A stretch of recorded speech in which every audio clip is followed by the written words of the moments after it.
আল্লাহ মালাকুল মাউত কে বলবেন, মালাকুল মাউত কি অবস্থা? বলবে সব শেষ।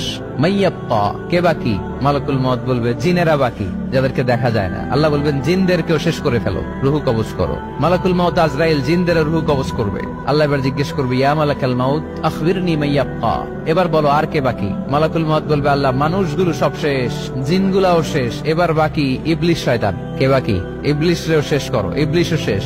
আল্লাহ আবার জিজ্ঞেস করবেন, ইয়া মালাকাল মাউতি মাইয়াব্বা, আর কে বেঁচে আছে বলো? মালাকুল মাউত বলবে, আল্লাহ আপনার কথা অনুযায়ী পৃথিবীর সব মানুষের রুহু কবজ করলাম, সব জিনদের রুহু কবজ করলাম, ইবলিসের রুহু কবজ করলাম, এখন আছে শুধু ফেরেশতা। আছে কারা? যাও ফেরেশতাদের রুহু কবজ করো, ফেরেশতাদের রুহু কবজ হয়ে যাবে। এবার আল্লাহ জিজ্ঞেস করবেন, ইয়া মালাকাল মাউত আখবিরনি মাইয়াব্বা।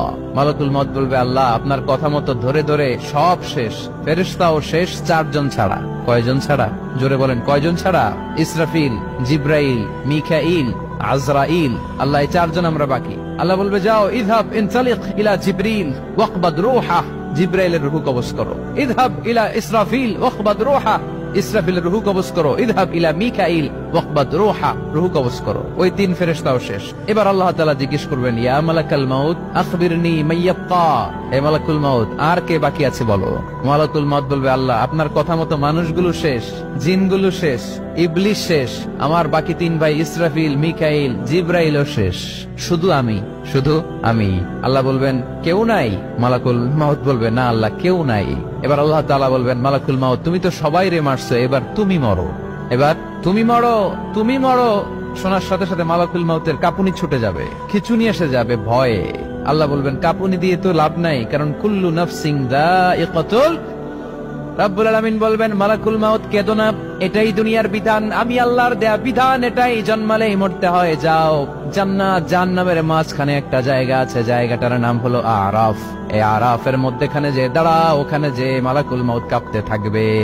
মালাকুল মাউত বলবে, আল্লাহ সৃষ্টির শুরুতে যদি জানতাম, সৃষ্টির শুরুতে যদি জানতাম সবাইকে মৃত্যুদান করার পরে, রুহু কবজ করার পরে আমাকেও মরতে হবে, তাহলে এই কঠিন দায়িত্বের ব্যাপারে আপনার কাছে ক্ষমা চাইতাম।